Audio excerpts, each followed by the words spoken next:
Greetings all. So this will be my breakdown of the eclipse. Hopefully it's not just like overdone and long and exaggerated as many of the other videos I've seen. Um, Now eclipses are significant. What I'm going to do in this video is go over a little over the definition of what eclipses are, historical and modern approaches to eclipses, visible eclipses, invisible eclipses, where they are in relation to where we are, the particular planets and asteroids and dwarf planets in conjunction during this eclipse. In other words, that have thematic significance. There are even some comets close by. And I will also go over the myth of Eris as it relates to the eclipse and touch on medical astrology health tips for this eclipse as well. And what we can expect prior to the eclipse and after. So I'm going to go ahead and drink a little water.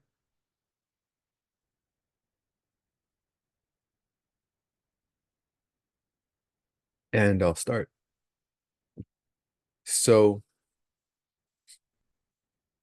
historically, eclipses are something that portends great transformations for humanity. Alongside this eclipse, there's going to be, I think they're calling it the Devil's Comet on that particular day. Also, the comet Apophis is going to be around April 13th. And definitely the comets portend tragic and challenging times afterwards. Eclipses are literally eclipses. Something is being hidden. An Aries eclipse would be a new beginning. So it would be something going up in flames and something anew occurring. Now I bring up, now eclipses in general are every 6 to 7 months, maybe 4 to 5, 6 times a year. The effect of an eclipse is anywhere from 6 months or 3 to 6 months, 6 months to a year, actually, especially in a personal life. In terms of the larger schematic of our world, anywhere from a year to 3 years. Some eclipses, or all eclipses are in particular lunar or solar eclipse cycles. This particular eclipse we just had, actually a couple of days ago, we had a lunar full moon eclipse. The one for April will be a solar eclipse, and it'll be a total eclipse. And the greatest impact of a total eclipse is where it's visible. And so that will be in the United States and Mexico, all the way up to Canada. And the last, I think, big total eclipse was in South America, or one of them was. And so with the history of some of these eclipses, incidents can happen before and after, especially after those areas are lit up and as the trigger dates occur afterwards. In this case, the eclipse will hit April 8th. I think I have notes here that on April, let's see if I can, oh yeah, April 15th, Mercury will retrograde on to this eclipse time, this eclipse degree of 19 degrees, and April 20th, Venus will hit 19 degrees. That could be affect finances as Venus rules finances. And then there will be more hits in June as the sun goes into Cancer, and then a little later as other planets go into Cancer. Because Cancer will square this Aries degree of 19 degrees, and it'll also square the 5-degree Libra eclipse we had recently. Other trigger dates will occur around I'd say October, mid-October, early October, as well as late December, early January. And what these mean is these are trigger degrees where wherever the eclipse occurs, other planets, if they hit alongside this eclipse later on in the year, they will feel the effects of the eclipse. It's almost like the eclipse creates a scar in the etheric world. And so any planetary bodies or rays hitting that same area charge it. Well, it's being charged by the eclipse. So that charge affects any planet coming into that frequency, into that particular area.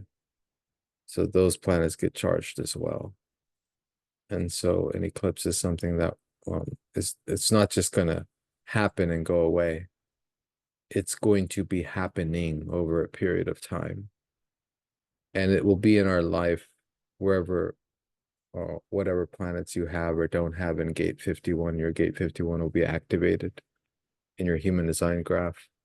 And in the astrology chart, it'll be in whatever house you have Aries. So if you're an Aries rising, it'll be in your first house. If you're a Taurus rising, it'll be in your 12th. If you're a Gemini rising, it'll be in your 11th.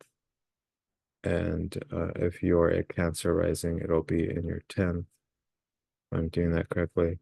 And so on and so forth, around those degrees. In astrology, I practice. I'm a tropical astrologer. And human design is tropical as well. And it'll be gate 51 activated. Now I'm going to go over the myth of Eris. Now, in Greek mythology, which pretty much presents itself as like a history of what occurred among the first kind of bloodlines on this earth, or those that were here in the beginning, we have the stories of the Titans and the gods. And Eris is one of the early stories. Now, Eris was the sister of Mars, or Eris, as Mars was called. And Eris is the goddess of discord. And so there was a grand party with all the gods and goddesses, and she was not invited. And so the story goes, she threw a golden apple, and on that golden apple was a note, or it was written on the apple, I can't remember. And the note said, "Who is the fairest?" And the goddesses, some of the goddesses in the party vainly responded to that and brought the question to the human Paris to answer it. And so one of the goddesses was selected as the most fairest. But apparently this story is what caused and initiated the Trojan War. And this is real interesting because it's a golden apple of discord rolled into a party. And as I see it, this Aries North Node eclipse, Aries rules the mind, it rules the head, and it rules fire. Its element is fire, I should say. And Aries is a very impatient energy. It's an energy of initiation, and it's in this particular gate 51 of initiation and of shock. And the gate 51 interpretation is a need to recover from shock. So a lot of downtime if possible this month. I would definitely not make big plans this month. It's already Mercury retrograde this month. Should be a time of renewal, reflection, reassessment, review.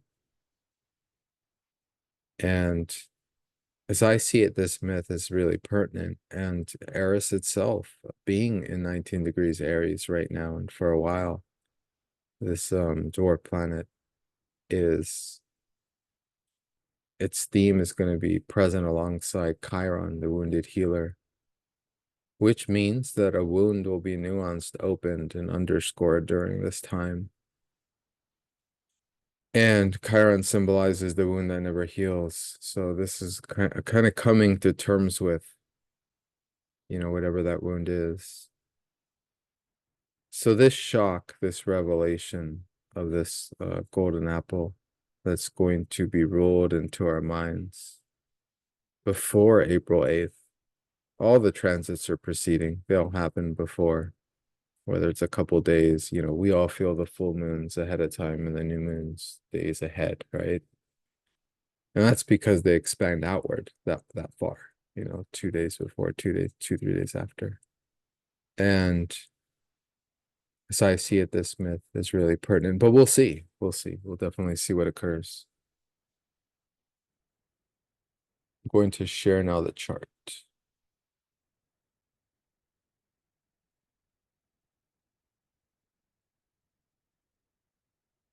So this is the astrology chart for the eclipse in the first town that it will hit in Texas.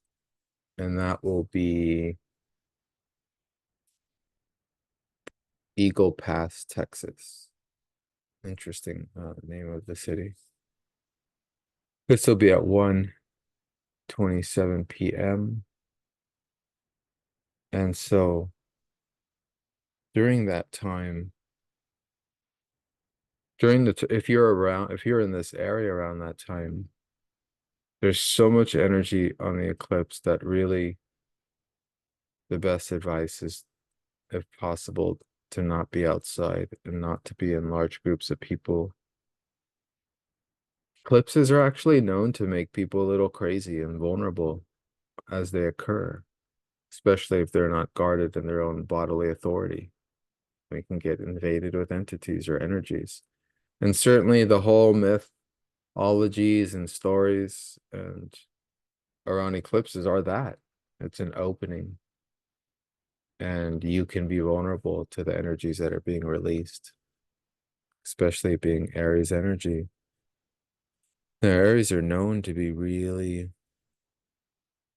really powerful initiators, real pioneers of new ways of doing things, especially the advanced Aries spirits and souls entering into incarnation. Very powerful beings. But also, they can be very imbalanced beings if they don't remain grounded. You can always reach for the stars, but you have to keep your feet on the ground. And in this case, we're looking at all these planets and bodies conjunct the North Node. So it is a time to be pioneering. It is a time to find a new way because the old ways will burn up. And so we will have no choice but to reinitiate a certain part of our lives and to be creative about it and to move forward. And energies will settle a little more in May as the sun moves through the Taurus gates, and takes all the initiation of Aries and moves forth progressively, slowly and steadily, grounding those plans into reality. And so this is a real powerful time. We don't have to linger in a lot of the negative media that this eclipse is getting. It's a fire in the mind eclipse, without a doubt. And so capture that creativity in your favorite hobby, whatever form of creativity. Maybe it's just journal writing, and maybe that will be enough during this time. Let me see if I'm missing anything else. Some people have talked and asked and shared about, and I kind of went over this, whether you want to be outside during an eclipse. This is a lot of energy. Whether you're outside or inside, you're going to feel the impact of this. Now, I noted that in my video with Dorje and our Marduk's Musing, I noted that I was outside I was at Symbiosis during the 2017 American eclipse in Oregon, north of Crater Lake. I forgot the name of the city we ran. And I did watch that eclipse, and talking to people afterwards, there was a lot of people that needed, not a lot, but there was some stories that went around that there was people that needed to be held down, people that went a little crazy during the eclipse. Now, of course, it was a festival, so drugs were aplenty there. And I'm sure more than a few people out of the thousands that were there were a little inebriated or affected or already occupied with energies. But the eclipse portends great changes ahead. And it's not just about a couple days before the eclipse or a couple days after, or the other hot dates of April, which, as I noted, are the 15th, 20th, the 22nd, 23rd, and even prior to the 8th. In my other video, I went over the Pluto moon dates. Those dates will be significant as well. But also, so will be the later trigger dates of I'd say July, October, and January. Those will be significant trigger dates.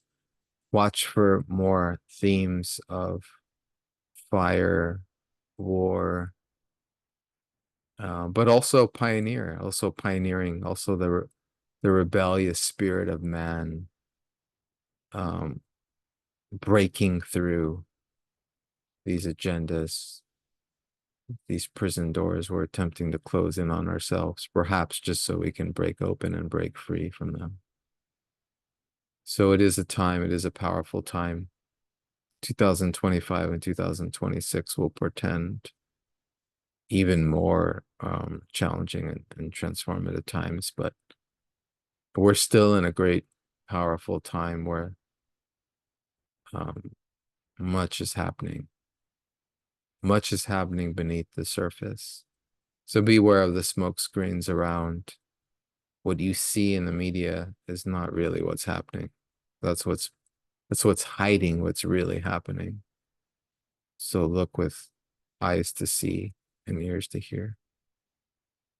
Hope you enjoyed. Feel free to like and subscribe. And I didn't even say too much about the chart. One last thing about the chart I forgot to mention.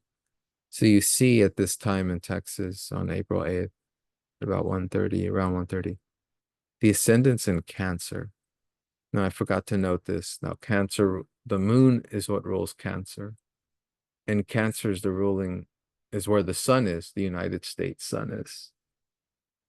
So it is significant that it's in Cancer. And you see there Pluto in the 7th house, which is in contrast to the 1st house of the self, of home. Well, not home, but of what rules this particular chart, which is the moon, which is located in the 10th. Home here would be the 4th house, symbolized by Libra. And Libra is part of the polarity of the eclipse. In this case, you have the North Node opposing the cusp, almost exact 1 degree off the cusp of the 4th house, and that stands for the home of the United States, and the sun in Cancer, probably in the 12th house in this chart. This, with Pluto in the 7th and all the planets in the 10th, this could symbolize that there will be significant news of things happening in the United States. And so the United States will be on the stage of the world. It will have the biggest performance in April. So things definitely occurring here. And hope that was helpful and supportive to you. Again, hope you completed everything you needed to complete in the months prior to this. It is a Mercury retrograde, so things will have to be done more than once, unfortunately, in some cases. But, just a lot of review, a lot of reflection, a lot of redoing in this Mercury retrograde. So in summer, we have a month of Mercury in retrograde, so of RE prefix, redoing things, reflecting, reviewing things, reassessing. No big events, no big plans, no big surgeries are possible. Take this month easy. Don't overdo it, and yet still do the best you can. And wishing you all the best.